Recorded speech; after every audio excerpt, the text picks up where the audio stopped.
Salut les amis. Alors, j'ai fait une vidéo de 15 minutes que j'ai effacée par inadvertance. So, take two. Le mercato des joueurs sénégalais. N'oubliez pas que le jeu concours bat son plein.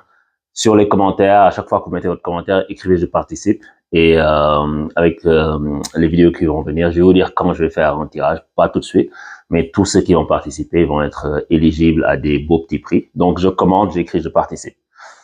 Et des fois, si vous l'écrivez en disant j'ai participé, machin, ou je veux participer, ER, il se peut que je capte pas le truc parce que il y a une sorte de filtre qui se fait sur les commentaires. Donc, je participe, c'est bon. Alors, le mercato des joueurs sénégalais. Sadio Mané est bien arrivé en Arabie Saoudite. Là, il a fait son premier match contre le Zamalek aujourd'hui. Et j'en ai parlé en long et en large et en travers. Mais aujourd'hui, je veux parler d'Ismaël Assar, d'Iliman Ndiaye et puis de Nicolas Jackson. Je voulais aussi parler d'Abdou Diallo, mais ça semble pas trop bouger de son côté avec sa situation au PSG. Donc lui, je vais attendre encore un peu si j'en parle finalement, parce que vu qu'il est pas dans l'eau, voilà. Alors pour commencer par Ismaël Assar, déjà, Ismaël Assar à l'Olympique de Marseille, je trouve que c'est une bonne chose pour les deux parties. C'est une bonne chose pour le joueur et c'est une bonne chose pour l'OM. Ismaël Assar, au début quand il est arrivé, quand moi je l'ai vu il y a 4 ans en Russie, il était super prometteur. C'est un Ismaël Assar talentueux que je voyais très percutant, avec une petite dose de nonchalance, mais percutant sur son côté, etc. Et on s'est dit, oh, ok, wow, ce joueur-là, s'il atteint son plein potentiel, on va avoir de quoi venir parce que sur un côté, si t'as Sayo, de l'autre, t'as Ismaïla qui joue bien, ça va bien se passer. Sauf que en 4 ans, je trouve qu'il n'a pas vraiment progressé sur ces points qui étaient ceux à améliorer. C'est-à-dire, déjà, il faut de la régularité. Le très haut niveau, c'est tellement exigeant. Et ces joueurs-là, en fait, tout ce que je dis là, by the way, c'est pas que ces joueurs ne sont pas bons. Genre, aucun. Tu sais, moi, je suis pas là pour critiquer les joueurs, hein. Je suis juste là pour faire une analyse. Elle est un peu froide des fois. Mais j'aime ces joueurs-là, que ce soit Ismaël Assar ou un autre. Je les aime. Mais, en fait, je souligne juste les choses, à mon avis, de façon objective, sans méchanceté aucune, qu'il faut améliorer. Je pense que Ismaël Assar, c'est un joueur qui n'a pas l'instinct tueur sur son dernier geste, qui n'a pas envie de faire mal sur son dernier geste. C'est-à-dire, je me souviens de Suarez de la grande époque, Luis Suarez, quand il était face au but, tu étais sûr s'il pouvait la mettre en lucarne, il allait la mettre en lucarne. Mais genre, il allait s'assurer qu'il n'allait pas louper, il allait mettre extrêmement beaucoup de concentration sur sa frappe. Ismaël Assar, il lui manque ça. En tout cas, ces 4 ans, je vois qu'il lui a manqué ça. Et j'espère qu'il va revenir à un très bon niveau parce que là, si tu regardes son parcours, tu sors de la Coupe du Monde, tu joues à Rennes. À Rennes, il a été bon. Ensuite, tu es transféré, mais tu vas jouer une saison. Ensuite, tu vas en D2. Et tu restes en D2 anglaise 2 ans. Et ça, c'est pas rien. Parce que tu es dans la fleur de l'âge et tu étais en âge où c'est là que tu dois vraiment break out. Surtout dans l'époque dans laquelle on est, il faut vraiment que tu te montres que tu joues bien et que tu excelles au plus haut niveau. Et lui, il a pas pu faire ça parce qu'il est resté en D2. Donc, en fait, il était un peu dans un certain marasme et les gens ont commencé à le critiquer. Les gens ont commencé à dire, ah, Ismaël Assar, il faut qu'il aille sur le banc, nanana, en équipe du Sénégal notamment. Et là, en fait, le match qu'ils ont joué contre le Brésil, Sénégal-Brésil, Ismaël Assar, même s'il n'a pas marqué, même s'il n'a pas fait de passe décisive, que je me souvienne en tout cas, pour moi, c'est l'homme du match. Parce que je l'ai vu très, très, très bon, très remuant, très percutant, en train de prendre des ballons, de les demander de lutter, d'aller au duel. Et je pense que la venue d'Iliman Ndiaye en équipe nationale, ça lui a fait du bien à lui. Parce que là, il se dit, ah, attention, il faut que je me montre. Et c'est le cas aussi à la Coupe du Monde au Qatar. Parce qu'au début, tout le monde disait qu'Ismaël Assar, il était pas bon, il se cachait, il prenait pas ses responsabilités, etc. Mais on a vu sur le match contre l'Équateur où il s'est réveillé, il a pris ses responsabilités, il a fait un très bon match. Très bon match contre l'Équateur, pas juste le penalty qu'il a mis, mais dans l'engagement, dans la débauche d'énergie, il a été bon. Après le match contre l'Angleterre, tout le monde était perdu. Mais ça, c'est autre chose. Donc, en fait, tu vois que c'est un joueur qui est capable, à l'orgueil, de montrer ses capacités parce que c'est un joueur qui a de la qualité. Mais il lui manquait ça, en fait, dans sa progression, je trouve. Et là, aujourd'hui, Iliman Ndiaye, il va à Marseille. Comme je dis à mes potes marseillais, pour les fatiguer, je leur dis que c'est un joueur qui sort d'une D2 anglaise pour aller à l'OM, qui est l'équivalent d'une D2 anglaise. Il n'aime pas ça.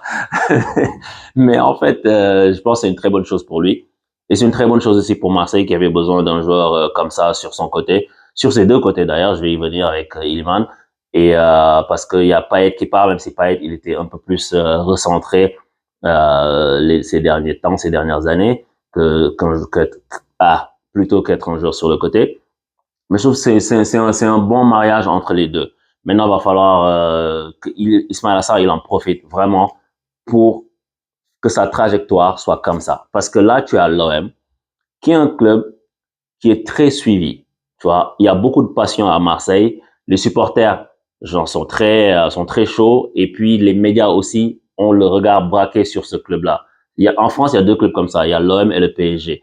Et si tu réussis dans ces clubs-là, ça veut dire que tout de suite, tu vas être mis au devant de la scène et tes qualités vont encore être plus consolidées parce que tu vas prendre beaucoup plus de confiance et tu vas plus pouvoir te montrer. Donc, franchement, je pense que le transfert de Ismaël Assar à l'OM, c'est une très bonne chose pour lui et il peut s'en servir comme tremplin pour sa carrière, comme deuxième virage. On va dire que jusque-là, tu as accumulé de l'expérience, ce qu'il faut faire, ce qu'il ne faut pas faire, ce sur quoi il faut s'améliorer. Et je te dis, hein, si tu es à Marseille et que tu donnes tout, et que les supporters le voient, et que tu marques, et que tu es décisif, parce que maintenant c'est ça que les gens regardent, mais que tu es bon aussi, tu as la bonne attitude, les bons replis, etc., la bonne grinta, les gars là, ils vont te soulever comme ça, et tu vas être comme ça au devant de tout le monde, et tu vas prendre la confiance, et tu vas te faire du bien, tu vas faire du bien à l'équipe nationale. Maintenant, pour Iliman Ndiaye. Iliman Ndiaye à l'OM, en fait, la première fois que j'ai vu ça, j'ai vu ce transfert à l'OM, je me suis dit, ah, je n'aime pas ça. Tu vois, je n'aime pas ça parce que moi, je me suis dit, Iliman Ndiaye, je préférais qu'il reste en Premier League parce que tu es à Sheffield, toi aussi, tu joues en D2 et tu fais monter le club avec tes coéquipiers, bien sûr. Vous montez en Ligue 1, en Premier League, qui est le niveau le plus élevé au monde en ce moment. Donc, tu te dis que c'est l'heure d'aller te frotter au très haut niveau pour montrer ce que tu vaux et puis confirmer même tes qualités et puis même toi-même te mesurer au plus haut niveau. Parce que c'est ça qu'il faut en fait dans une carrière comme ça. À cet âge-là, tu te dis, c'est le bon moment pour le faire. Et Iliman Ndiaye, il n'a pas choisi ça, il a choisi d'aller à l'OM. Donc au début, moi, je me suis dit, ah, franchement, j'aurais quand même voulu pour lui qu'il reste au très haut niveau. Ensuite, j'ai pensé, et je pense que c'est une très bonne chose pour le football qu'Iliman Ndiaye soit parti à l'OM. Parce que en fait, voici un joueur qui, on a tous vu les vidéos où il a 10, 11 ans, il jongle avec un ballon, et puis il est à Marseille, il aime Marseille, il dit allez l'OM, tout ça. Et pour un joueur de son âge qui décide d'aller à l'OM, là, je pense que c'est une bonne chose, c'est une bonne décision. Parce que, contrairement à plein de gens qui disent j'aime l'OM, mais qui n'ont jamais porté le maillot de Marseille, parce que finalement, tu arrives à un niveau où quand tu deviens un grand joueur ou un très grand joueur, l'Olympique de Marseille ne peut plus te payer. Donc, tu peux pas aller jouer à l'OM, en fait, finalement, parce que même si tu aimes le club, tu te dis, oui, mais genre, je vais pas baisser mon salaire de X, et puis je vais pas descendre de niveau de X parce que tu vas en Ligue 1 par rapport à un autre grand championnat, que ce soit en Espagne ou en Angleterre. Donc, c'est le bon moment pour aller à l'OM parce que là, tu peux faire 1 ou 2 ans. Bon, 1 an peut-être c'est court parce que Drogba, mais en même temps, Drogba, il a fait 1 an. Hein. Mais peut-être que tu vas faire 2 ans. Si tu es très, très bon, tu vas partir. Tu vois, et tu n'auras pas de regret parce que tu auras accompli ton rêve d'aller jouer à l'OM. Et tu sais, c'est pour ça que, par exemple, quand je compare Mbappé, moi, je n'en veux pas à Mbappé de vouloir aller au Real parce que c'est son rêve. Je suis pas d'accord avec lui sur la façon dont il fait les choses. Mais sinon, comme j'ai dit dans d'autres vidéos, je ne peux pas mettre entre un joueur et son rêve. Donc, si Mbappé a envie d'aller au Real, il faut qu'il aille au Real. Mais il aurait fallu le laisser partir depuis longtemps, je trouve. C'est juste ça qui me dérange. Et puis, le fait que le joueur soit au-dessus, se sente au-dessus de tout le monde. Mais pour Iliman Ndiaye, mon gars va accomplir ton rêve. Et je pense que les Marseillais vont commencer à se rendre compte peu à peu du joueur qu'ils ont. Je me souviens quand je suis allé à l'Afterfoot en décembre dernier, j'avais dit ça à Gilbert Ruiba et Riolo. Et s'ils m'écoutent, shout out à eux. Et ils me disaient oui, mais bon, je leur disais mais attention, Iliman Ndiaye, il est quand même très bon. Et je pense que maintenant ils vont peut-être commencer à faire attention à ce joueur-là, qui est un très bon joueur de foot. Et on va voir parce que si il réussit bien à l'OM, il va pouvoir s'exporter, c'est sûr. Mais maintenant, là, il faut réussir bien. Et comme je dis, tout comme pour Ismaël Assar, Marseille, c'est un club médiatisé en France. C'est un club où tous les jours, on va te parler de l'actualité. Comme le PSG, on va te parler tous les jours de l'actualité. Et si tu excelles, tu vas aller très loin. Alors maintenant, j'espère que contre Paris, il va juste mettre des poteaux et des barres. Faut pas abuser non plus. Et une autre chose maintenant. Maintenant que Marseille a pris Iliman Ndiaye et Ismaël Assar, il y a une chose. Il faut pas que l'OM vienne pleurer parce qu'il y a la Coupe d'Afrique. Il faut qu'on se le dise tout de suite. Dans 6 mois, moi, je veux entendre aucun dirigeant marseillais en novembre ou en décembre commencer à chouiner que oui, il y a la CAN, on va perdre des joueurs. Vous le savez déjà. Vous avez pris Ismaël Assar, vous avez pris Iliman Ndiaye, vous savez qu'il joue la Coupe d'Afrique. Et vous avez pris Aubameyang, vous savez qu'il joue la Coupe d'Afrique. Il est gabonais. Tu vois? Donc, il y a sûrement d'autres joueurs africains de l'effectif. Donc, je parle aux Marseillais, aux supporters marseillais. Là, faut le savoir. Faut pas faire les surpris, genre, en fin d'année pour nous dire que oui, ils partent à la CAN. C'est juste ça mon seul bémol. Sinon, bonne chance à eux. J'espère qu'ils vont bien réussir. Et maintenant, je vais devoir regarder des matchs de l'OM, quoi. Avant, je regardais juste quand on jouait contre eux. Je sais, les mecs, ils m'appellent, t'as vu le match de l'OM? J'ai dit, mon gars, Marseille-Dijon, qu'est-ce que tu veux que je regarde? Maintenant, ils veulent m'envoyer des maillots. Envoyez des maillots de l'OM, on verra. Donc, c'est ça, quoi, pour Iliman Ndiaye. Bonne chance à lui. Et maintenant, pour Nicolas Jackson. Nicolas Jackson, la première fois que je l'ai vu jouer, c'était Sénégal-Pays-Bas.